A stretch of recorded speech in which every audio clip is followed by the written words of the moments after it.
are. So tonight we're going to go into the Philokalia. Now, last week we read his other friend has borrowed his Philokalia for 24 hours. And so he's going to, he told him to read the sermon on George the Youth by Simeon the New Theologian, and read it to him from the Philokalia. But that story of George is it's a nice story, and if you want to read it, it's in there. It's in this book. It's on page 152.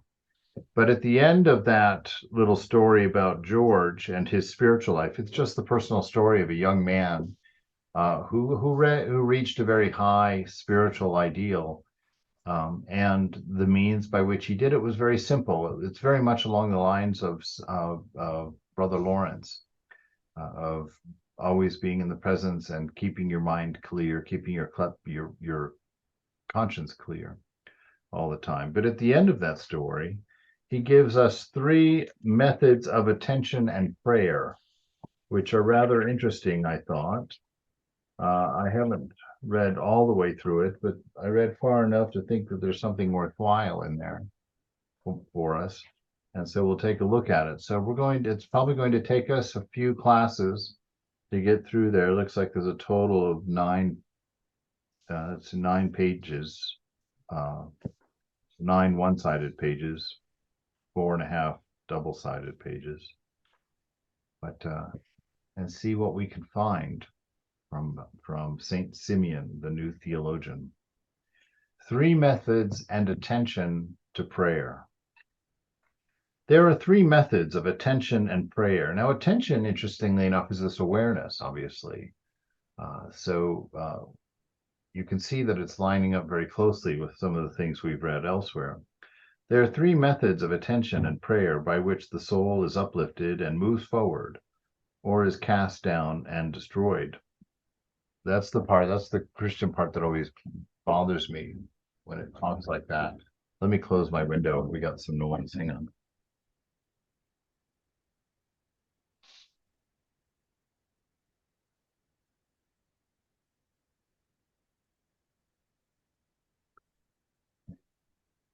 All right.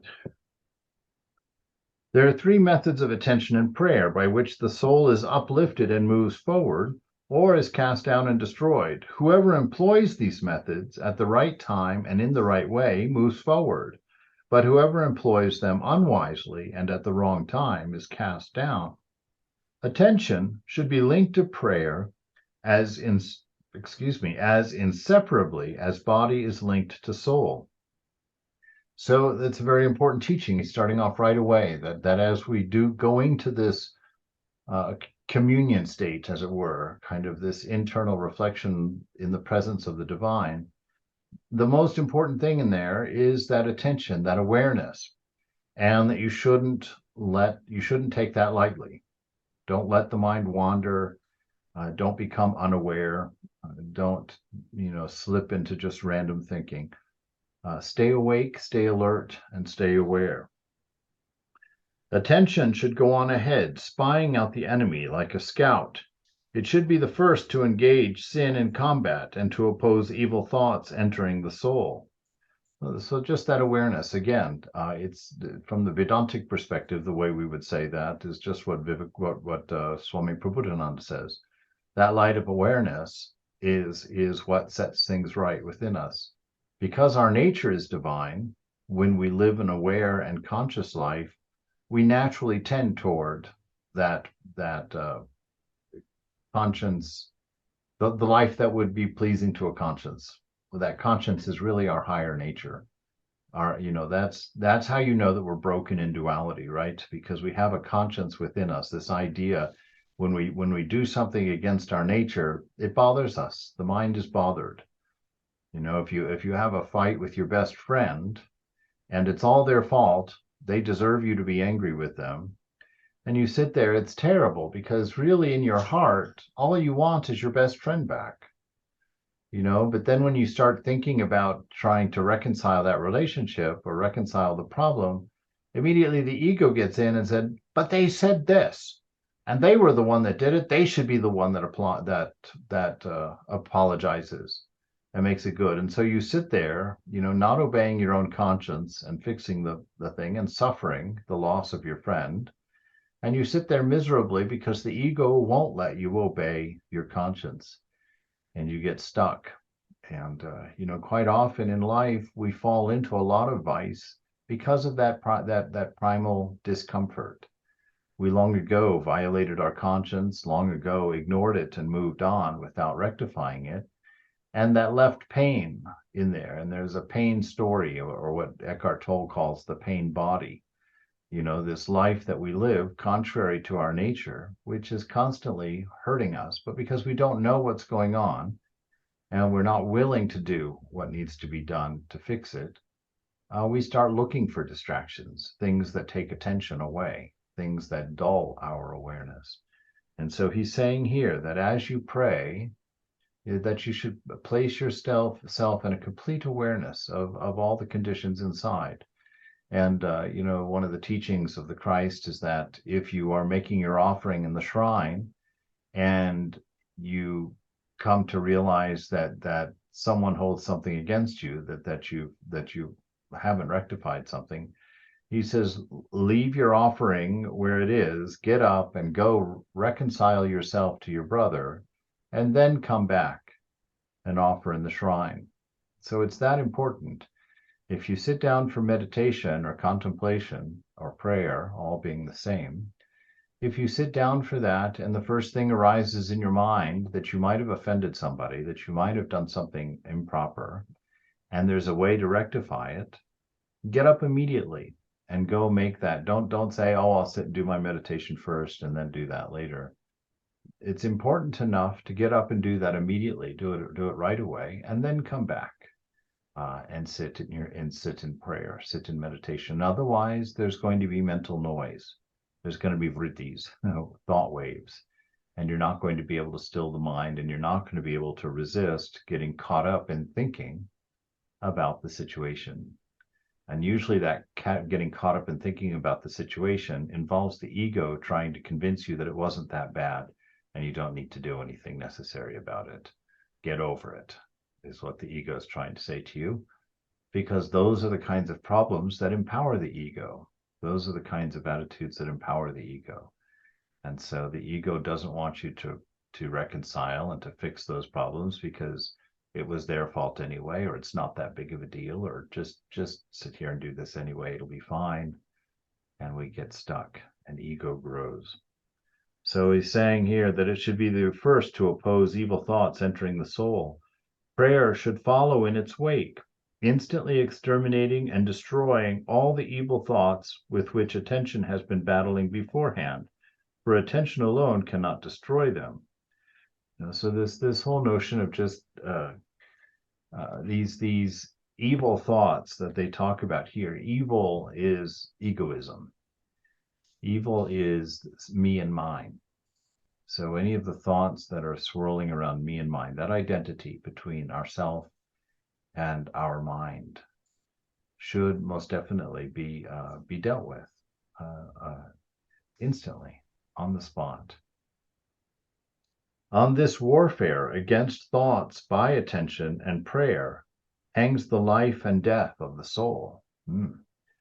So see, this is where it happens in the moment. We see in Brother Lawrence that if you're faithful about it and you do it properly, you take care of things as they come in the moment and deal with them, you come to your realization, because the mind stays calm and the ego becomes weakened.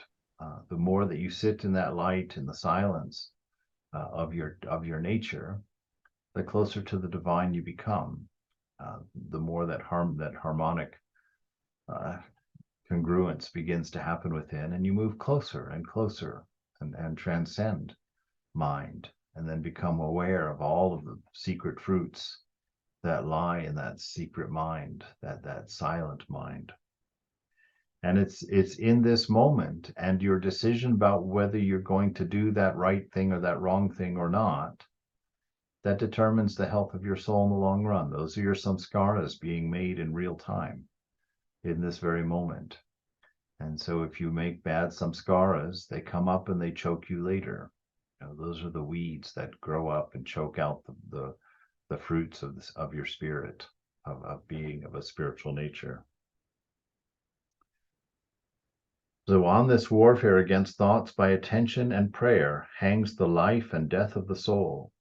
If by means of attention we keep pure prayer, we make progress. If we have no attention to keep it pure, but leave it unprotected, it becomes soiled and with bad thoughts, and we remain futile failures. So he's quite clear here, about living in this awareness and obedience to your own higher nature, to your conscience, to what you know should be done, and to not compromise and to not indulge in the things that may be occurring in the mind through attachment, and to not follow that attachment, because if you follow that attachment each time that we do, that attachment gets stronger, that identity gets stronger. And after a while, it becomes almost seemingly permanent. Our sickness has become chronic, as Thakur would say. So, and it just takes so much more effort later to clean that up. It may take lifetimes to clean that up. And so, in our moment, in our time with the beloved, which should never be bounded, but certainly at least in our practice times, be highly alert about information that you have for opportunity to do the right thing in the moment. Thus, since there are three methods of attention and prayer, we must explain the distinctive features of each, so that he who loves salvation should choose the best. Now, on the first method and of attention and prayer, the distinctive features of the first method are as follows. If a man stands at prayer and raising his hands, his eyes and his mind to heaven, keeps in his mind divine thoughts, imagines celestial blessings, hierarchies of angels and the dwellings of the saints, assembles briefly in his mind all that he has learned from the Holy Scriptures, and ponders over all this while at prayer, gazing up to heaven, and thus inciting his soul to longing and love of God, at times even shedding tears and weeping, this will be the first method of attention and prayer. All right, so do you understand? That's just sitting there thinking holy things. It's not a matter of coming to a place of silence. It's thinking about the lives of the saints, the teachings of the scriptures, the philosophy of the Vedanta, thinking about your guru, thinking about the incarnations. So involving yourself in holy thoughts in a humble way before God. God is still external. So this would be sort of a first stage of prayer. And he gives us a warning about that here. He says, but if a man chooses only this method of prayer, it happens that, little by little, he begins to pride himself in his heart without realizing it. It seems to him that what he is doing comes from God's grace, sent as a solace to him, and he prays God to grant him always to remain in this doing. But this, that is, to think in this way of this method of prayer, is a sign of prelest or pride, arrogance. For the good is no longer good if it be not rightly done. Right? So the problem with staying in that stage of prayer or that type of prayer and not moving on or transcending it is you're clearly the doer in that mode of prayer. And by being the doer, you cannot help but become proud of what you're doing. Oh, I'm a very good person. Oh, I'm a very holy person. I do these things. I control these things. Boom, boom, boom. Because it's prayer squarely where you are doing in the mind something pleasing to the divine. Now, that's not to say that we don't do this. What he says is that we do this, but don't hold on to it. Don't come to thinking that that's the thing itself. That satisfaction that you feel in life when you're doing this kind of prayer well, don't pray that is forever. That You get to enjoy that sense of being a good person. If you stay there, the ego will thrive on it. If then such a man gives himself up to utter silence, that is, becomes a hesychist or an anchorite, he can scarcely avoid going out of his mind. He will be in extreme danger of suffering this.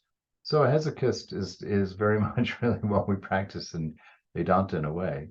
It's that going inward. And what he's saying here is something that was told to me many years ago by Swami, and that is that if we do spiritual practice and go forward on it in an egoistic way, without practicing the yamas and niyamas, without cleaning up our life and disciplining ourselves as we go forward, Holy Mother also says that you run the danger of well, I'll just say it sounds odd, but going crazy. And when I first heard that, I kind of thought, oh boy, that sounds like a religious fanatic teaching to me. And I didn't think about it much, but I've been in the order for 24 years, and I've seen 3 young men lose their minds. Now, I don't know what their personal practices were, but I do know that they were being very zealous in their practice, and were definitely getting ahead of themselves in what they were doing. And because you can't have your feet in 2 boats, if you are enjoying the world and doing intense spiritual practice, you've got your feet in 2 boats. The ego is going to be pulling one leg, and that inner knowledge of self is going to be pulling the other leg, but it's not going to be a pure knowledge because it doesn't know itself, because it's still ego bound. And so it will cause quite a problem in the mind. It will cause a rupture. And so, that's why it's very important, the sincerity and earnestness in what we do, and that we don't hold on to 2 boats. We don't try to nourish our body-mind attachments and at the same time doing intense practices. Renunciation and discernment go hand in hand, and they have to happen. That it's an internal renunciation if you're a householder, which means you don't necessarily have to go move into a cave somewhere.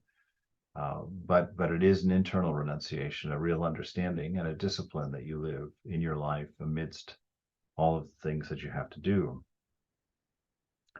If by any chance he is not driven out of his mind, it will in any case be impossible for him to acquire virtue or passionlessness. This method contains another danger of going astray, namely, when a man sees light with his bodily eyes, smells sweet scents, hears voices, and many other like phenomena. Some have become totally possessed and in their madness wander from place to place. Others have been led astray, mistaking the devil for an angel of light, in the guise of which he appeared to them without their recognizing him. Thus they remained incorrigible to the end, refusing to listen to any brother's advice. Some of them, instigated by the devil, have committed suicide, have thrown themselves over a precipice, or have hanged themselves. Right? He's really driving that point home. Because of the arrogance that it led to, that pride in doership and that pride of being something, of having attained something, makes you unwilling to listen to others that you don't think are worthy of teaching you or worthy of telling you something, and you continue on in your own stubborn way down your path of your being your own best guide, and ultimately it crashes. It doesn't come out well. From what we have said, it is not difficult for a man of sense to understand what harm comes from this first method of attention and prayer, if it is taken as the final perfection in prayer, right? So again, in its time, it's fine, but there's going to come a time when you have to transcend it and move to the next practices. If, however, someone avoids incurring these evils while practicing the first method because he lives in a community, for it is the solitary who are especially subject to them, he will still remain all his life without success in spiritual life. On the second method of attention and prayer.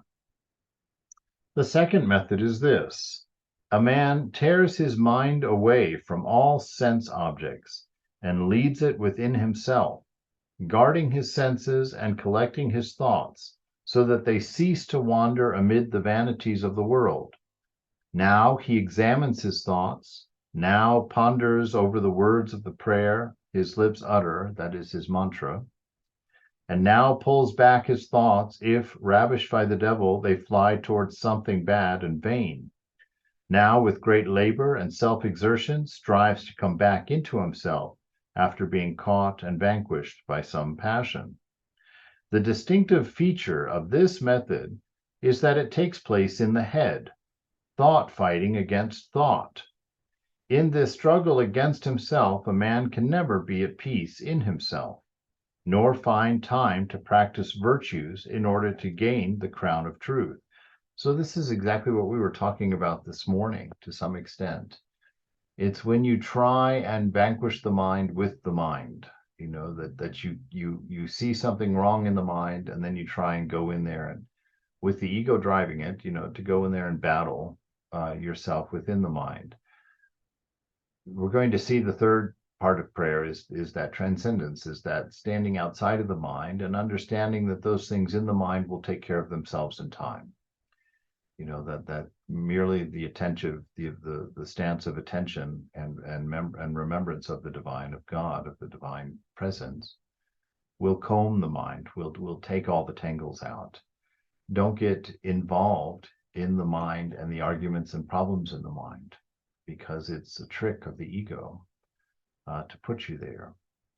And there's no inner peace. If you practice in that way, there's always this feeling of identity with being being less than, being evil, or being a bad person, or just it's a negative sensation about ourselves when we go in and fight thought, with one arrangement of thoughts with the different arrangements of thoughts. And again, there's a time for this. There's a time for it, but it's not the thing itself. It's not the highest. So in this struggle against himself, a man can never be at peace in himself, nor find time to practice virtues in order to gain the crown of truth. Such a man is like one fighting his enemies at night in the dark. He hears their voices and suffers their blows, but cannot see clearly who they are, whence they come, and for what purpose they attack him, because he himself remains in the head, whereas evil thoughts are generated in the heart. He does not even see them, for his attention is not in his heart. The darkness enveloping his mind and the storm raging in his thoughts are the cause of this defect, for they prevent him from seeing this, and it is impossible for him to slip away from the demons, his enemies, and to avoid their blows. But if, together with all of this, a man is overcome by vainglory and imagines he has attention on himself as he should, the unhappy man works in vain and will even lose his reward forever. In his pride, he despises and criticizes others and praises himself, deeming himself worthy to be a shepherd of human sheep and to guide others. And so he is like a blind man who undertakes to lead the blind. Such is the second method of attention and prayer. Every man striving after salvation should know that harm it does to the soul and should carefully watch himself. Still, this method is better than the first, just as moonlight is better than the dark night without the moon. All right. Any questions on that or concerns about it? Misunderstandings? Now he's going to step into the third method, and this is very helpful here.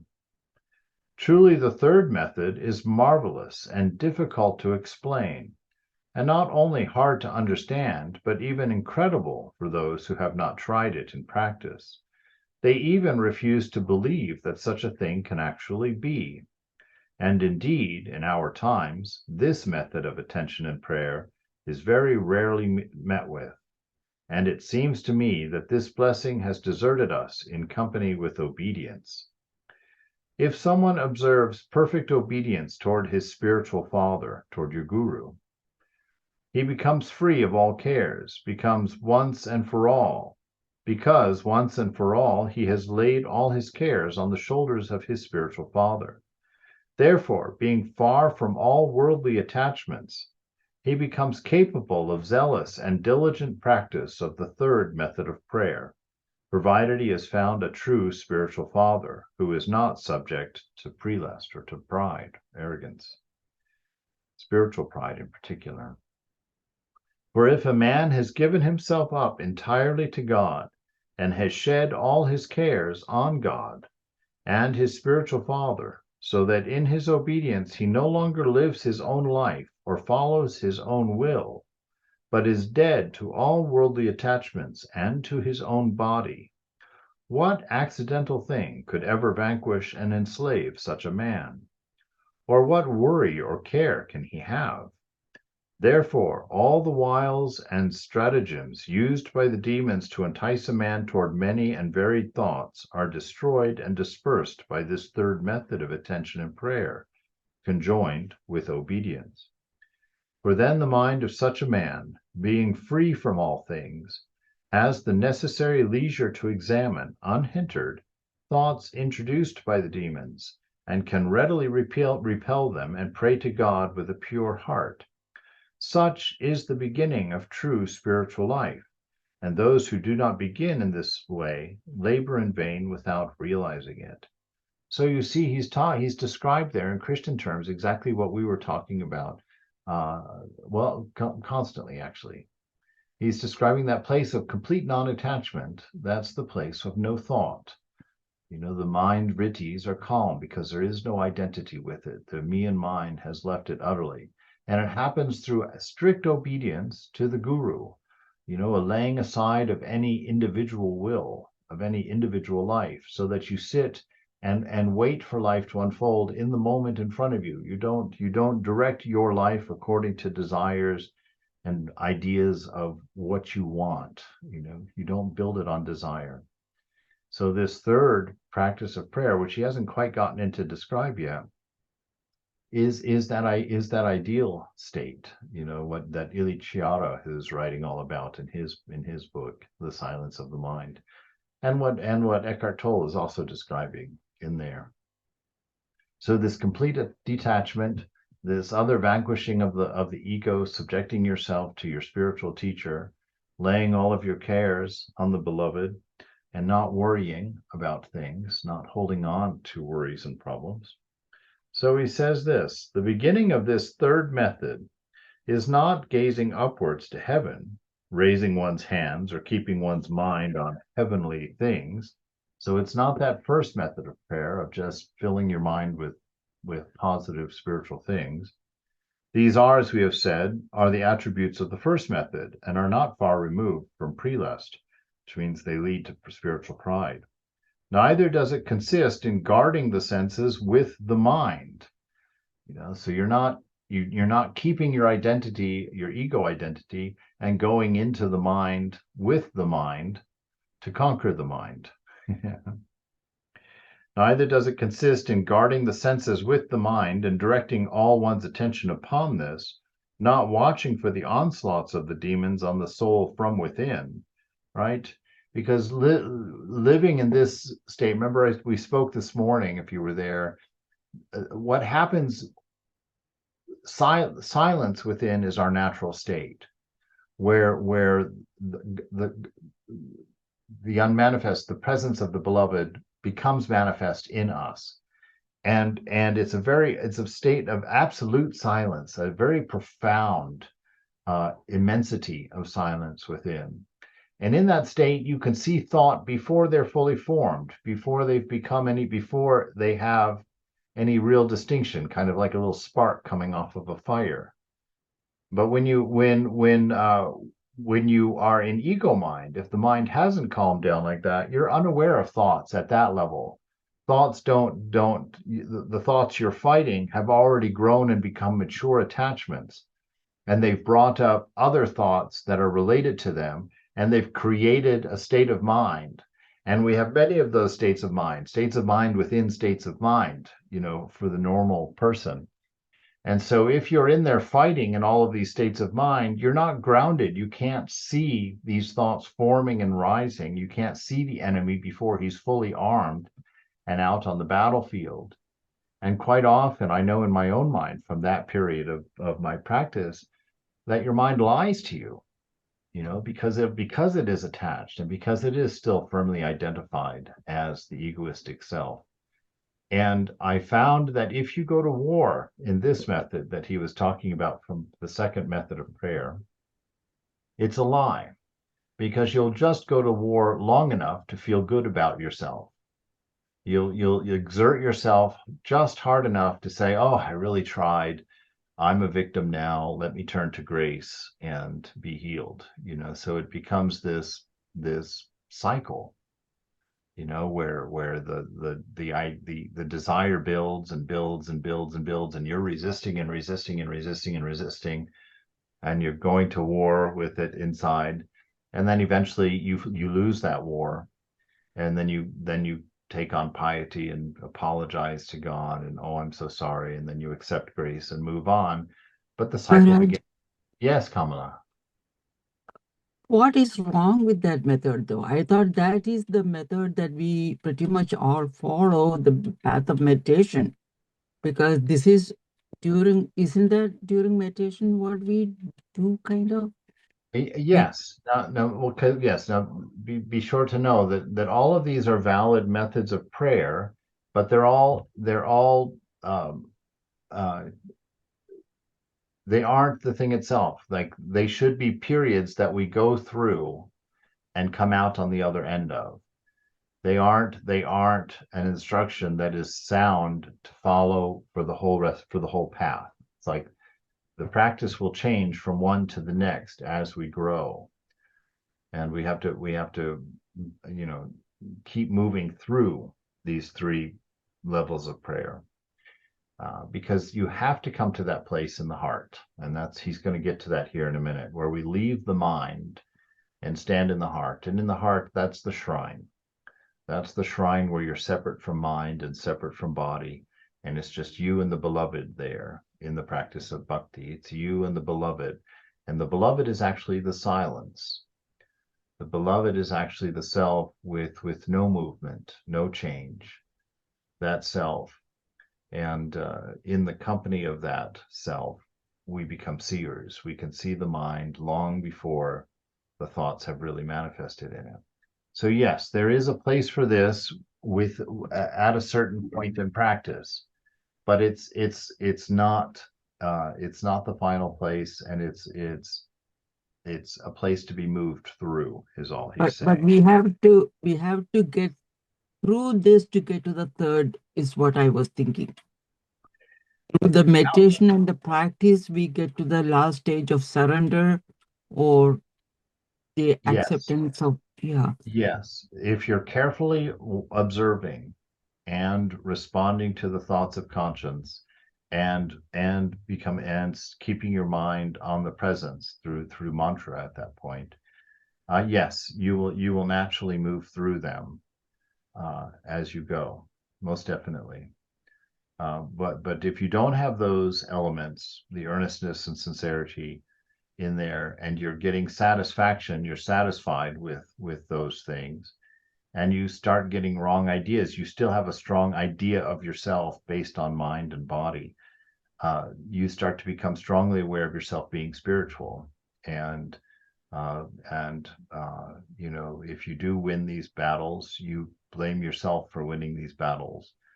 And that's the danger, is that ego can form on the things that are supposed to be destroying it, you see. So if spiritual practice and spiritual ideals and spiritual thinking become the source of your ego, become the basis of your pride, a spiritual pride, Holy Mother says that's a very, very, very dangerous and difficult place to end up, because all of the tools that are meant to take you out of it have been used to create it. And so you have a terrible trouble. So he's just warning us there. Don't do these things as as the thing. Don't find your satisfaction in these methods. That's what he's saying. Don't find your satisfaction there. Keep your eyes on the Thank you, flow. Maharaj. Keep going forward. Uh, Thank you, Maharaj. Ganga had a question in chat. Yes, Ganga. Thank Let you, me. Elizabeth. Can you guys hear me okay? Oh, yes. Yes, cool. I'm a little late because I was just thinking about it. I was like, maybe I should just ruminate on this one for a little bit. But the question was about what to do when someone is being hurtful to others or causing harm. I know that criticizing others can be a big hindrance in our spiritual life, and the ego likes to justify itself. And Yeah. I want to be so careful. I don't know if there's any such thing as righteous anger. If in some way we can, you know, actually have a reason for being upset at somebody or actually have a reason for criticizing someone. If someone's really hurting another person, like, what should we do? I feel like paralyzed because I don't want to find fault with people, but also I don't want to be complacent. Yeah. That's a difficult question to answer without being in the situation, because there's many, many different ways of answering that question. If you love the person who's causing the trouble, then certainly to the degree that you love them, you can correct them. If it's a close friend, for instance, you could correct them quite strongly because you love them quite strongly, and they're aware of that love. To the degree with which a man or woman believes that you love them, to that degree you can correct them, right? So if it's a spiritual seeker or somebody who's at least conscious and is trying to not be that a bad person, that's the rule that I use. To the degree that you love them, to that degree you can correct them. If that's why Vivekananda was able to say such direct things that would have gotten other people hung, yeah, in this culture when he was here in his day. But because when Vivekananda spoke, people knew that he spoke from love. And when he challenged people, he knew that the challenge came for redemption, for lifting you up, for bringing you out of your ego and your ignorance. But if that love isn't there, uh, because sometimes we can get, probably what's causing some trepidation is like we're afraid that inside us that basically we're doing the same thing. We're going after them because of our own self-righteousness, our own sense of being worthy of correcting someone. So that's the first thing. Seek out the heart and make sure that it's because of love that you want to say something. And once you've determined that that's the thing, to the degree that you love them, go at it. Pull them aside, tell them, look, you're being very unkind and it's very hurtful. And that should be enough if the person is a conscientious person. If they're not, and they're really caught in that cycle, I'm afraid there's not much that correcting will do. At that point, it's separating from them or getting away from them, saluting them from a distance, letting them be in the space they're in, but not having to subject yourself to that pain. You separate from them. You have an intervention, as it were. That's Yeah, very helpful. Thank you. sure. Now that I think about it, there's just a few different things going on, and there's situations where I find myself having to mediate between people that are upset in my family, and it's All just right. like it's, Oh, it's yeah. and then there's other things mediating in between old friends, and it's just like, what do I do? Where do I go? And also like there's other things, and it's just this whole. I find myself consistently faced with this issue is my point, and it's Yeah. like at all angles in all different ways. And it's like there's some versions of the situation where the love is there and there's some where it's not. And it's just like I feel like I have to take a different approach to every different version that I encounter. And that is true. That is true.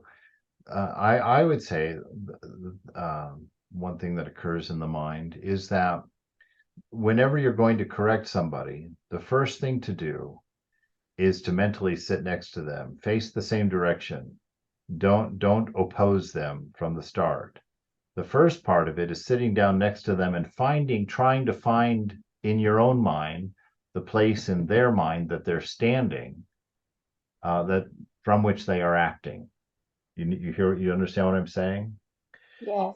The first part of it is to sit with that person and find out from them where they think they are and what they think they're doing and why they think they're doing it, so that you can see from their eyes. You can get into their shoes for a moment. Through that investigation, you demonstrate your love. Through that investigation, you demonstrate your camaraderie and your that you're on the same side, right? All of us want to become better people, and you try and establish that with them by hearing and listening very closely to what they have to say. When you're able to see and to suss out where they are and what they're saying and why they're saying it, and you've gone through that process, trust will have been established between the two of you. And in that trust, you can then say, that is a way of seeing, but it's not the highest way of seeing. There's a better way of doing it, and it involves this. It's like taking into account what Vivekananda says. We don't go from wrong to right. It's not that the other person is wrong and they need to become right. What we grow from lower truth to higher truth. So you talk in those terms. You accept where they are as truthful. Oh yes, I can see where you're coming from. I can see what you're saying, but there's a higher way. There's a better way. That's a fine way, but it's causing pain right now. It's causing trouble. It's affecting others in a negative way. What if, or investigate with them a different way of dealing with it that would be less pain inducing for others. So, and then you both take a step forward together, because that investment of listening creates trust and demonstrates love, and that trust and that love open the person's willingness to hear that they've been wrong. The ego won't defend itself immediately, and so in that state you can go forward together. Take a step forward together, as opposed to opposing somebody. So it takes a lot of finesse, a lot of inner work on our own part, but that's the best way. That's the best way to deal with it. And again, if that person's just not reciprocant, not receptive to that, then sometimes there's really nothing you can do but do what is necessary to protect yourself. Salute them from a distance. Let them be what they are, but distance yourself so that the pain being caused by them doesn't reach you. That's the story of the Mahut on the elephant. All right? Yes, that helps very much. Thank you. Surely. Okay.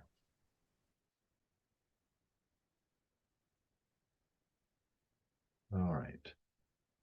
This is the attribute of the second method, and those who practice it become enslaved by the demons and cannot take revenge, for the enemies both constantly attack them openly and secretly and render them proud and vain. Okay, so that's if we stay in the mind, fighting within the mind, using the mind against itself, still having the ego sense of doership as we move forward. That's the danger of it.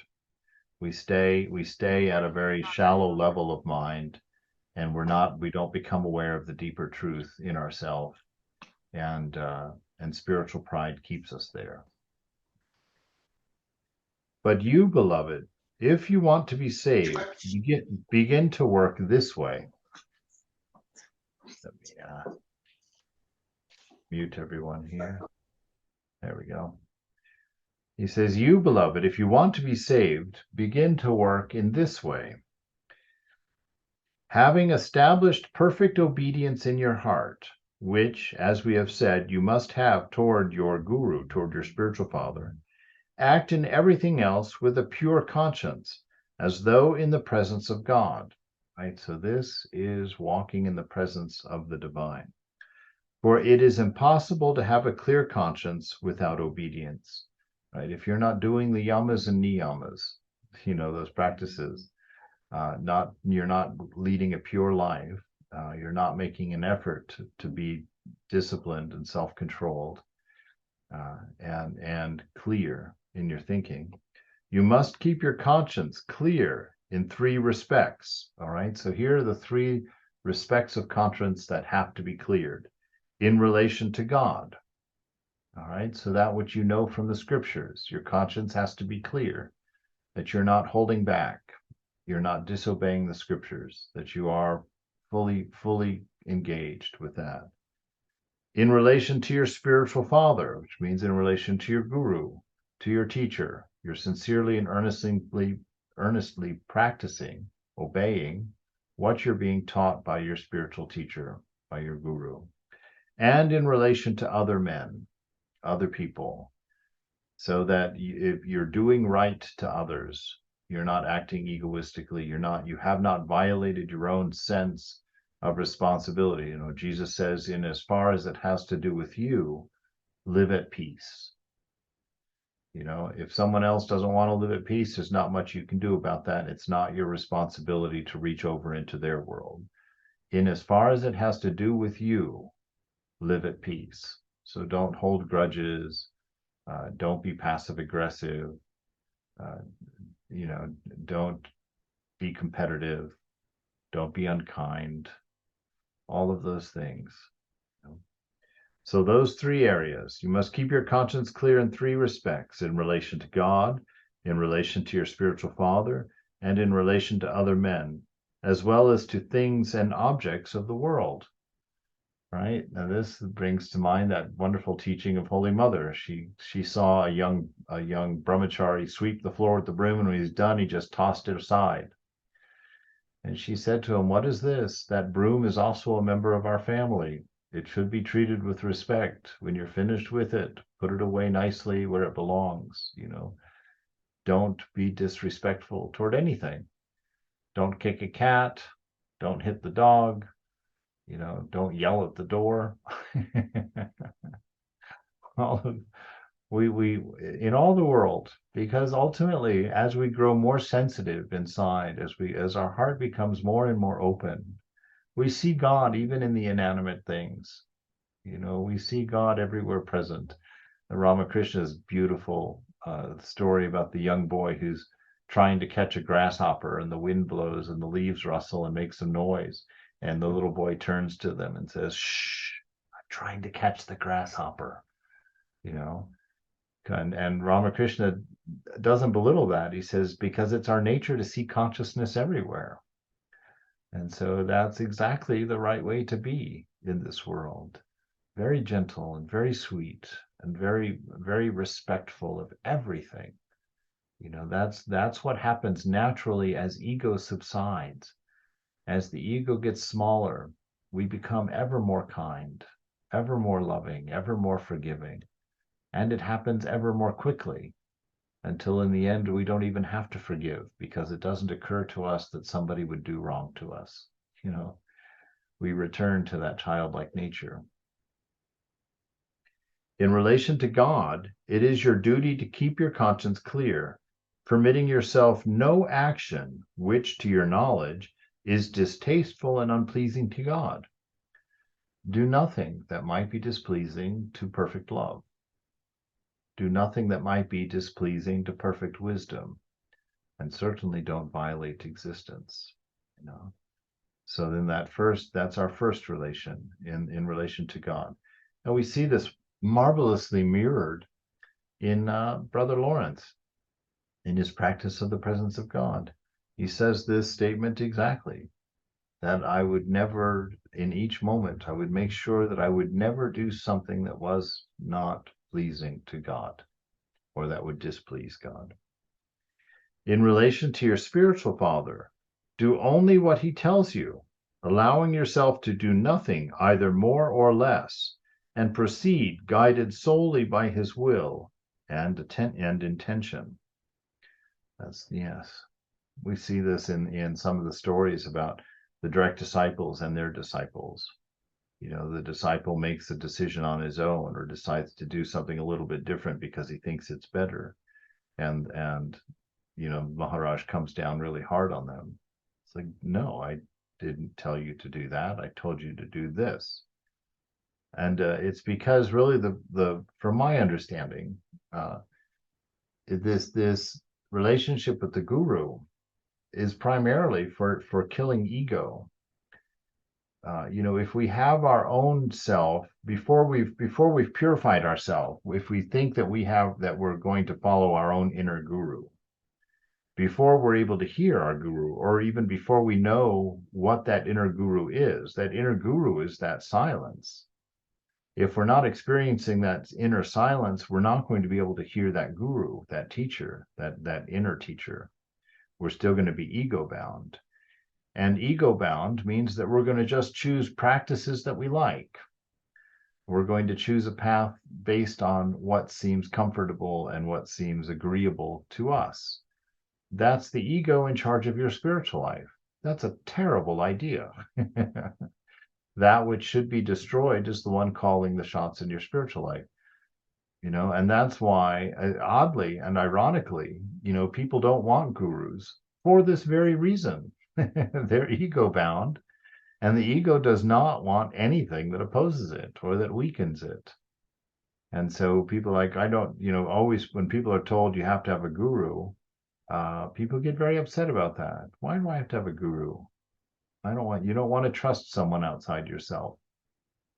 And in response to that, Ramakrishna says, obey your guru, even if he hangs out in a grog shop. Even if your guru is not a great guru, still obey and listen and follow the teachings of that guru. And that Ramakrishna is clearly saying to us, it's not the teachings that are the important thing in that relationship. It's your surrender to. It's the letting go of your ego, of your own self-determination that is being cultivated in there. Your surrender is being cultivated in that act, in that relationship. And that's very beneficial. That's very beneficial. And in that, when the divine isness sees that, when God sees that attitude in you, he'll give you a better guru. He'll take care of that problem. But always see God in others, in your parents and in your teachers. That's a great Indian tradition, and one that left the West a long time ago, and we suffer terribly for that.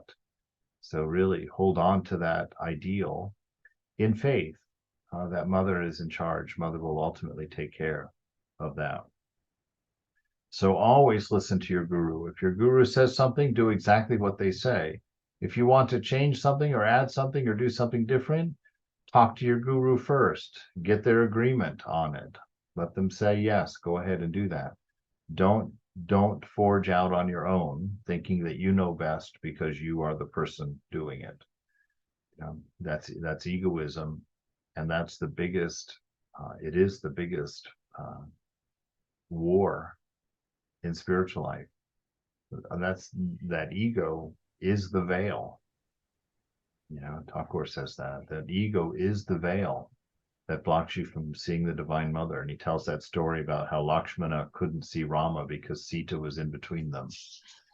What is Sita? The Divine Mother in the sense of the active mind, caused by the ideas of me and mine. She's the power of God. That blocks us from seeing the ideal, from seeing our true nature, when that ego comes in between us and God, which it can't do anything else but that. Get in between us. So, Swami, in terms of the order, the Ramakrishna order, where we don't have personal gurus, right, as such, I think, right, other than, say, Ramakrishna or Mother or Swamiji, where it is not like a one-on-one kind of relation. We just kind of go with the teachings that we have read or heard. Am I taking it not right? Yeah, no, in the order you have a guru, definitely. The person who gives you initiation is your guru, but sometimes you may not see that person ever, right? Or you might see that person once or twice.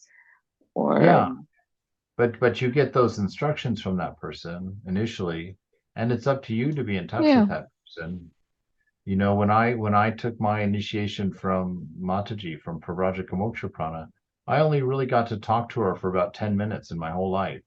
But Right. in that 10 minutes, she gave me a little booklet with all of my instructions in it. And I wrote her regularly after I came back from India. I would write her, back then it took 2 weeks for a letter to go back and forth. So I would write once a month to her, and she'd get that letter, and then she would respond. And I have all of those letters that she sent back to me. So yes, it's up to you in the order to cultivate that relationship, because these swamis are very busy and are usually gurus to vast numbers of people. You would be surprised how much time they have, because how few people actually use them as gurus. How few people Yeah. actually write or call or check in or visit.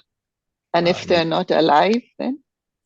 If they're not alive, then you I was going to say something terrible.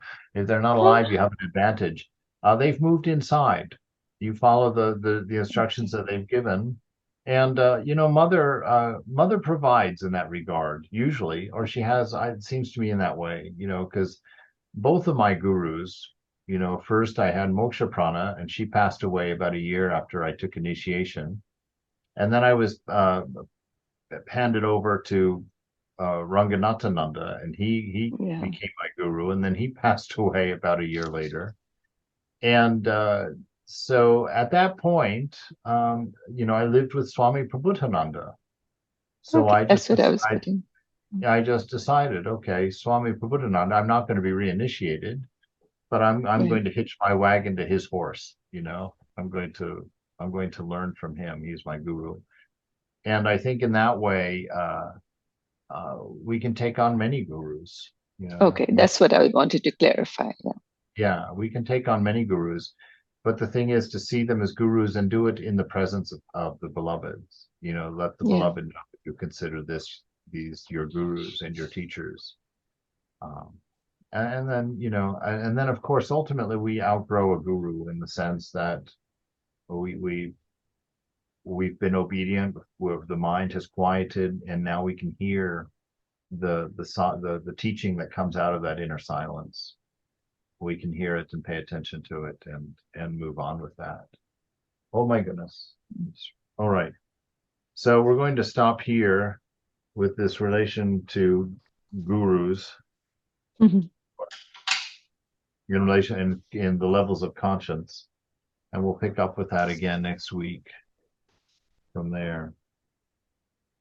All right. Anybody have any concerns or questions about what we looked at today? You all right with it? You're always welcome to write me or call me or ask or have nice conversations. I enjoy that very much. I enjoy talking with you and hearing from you.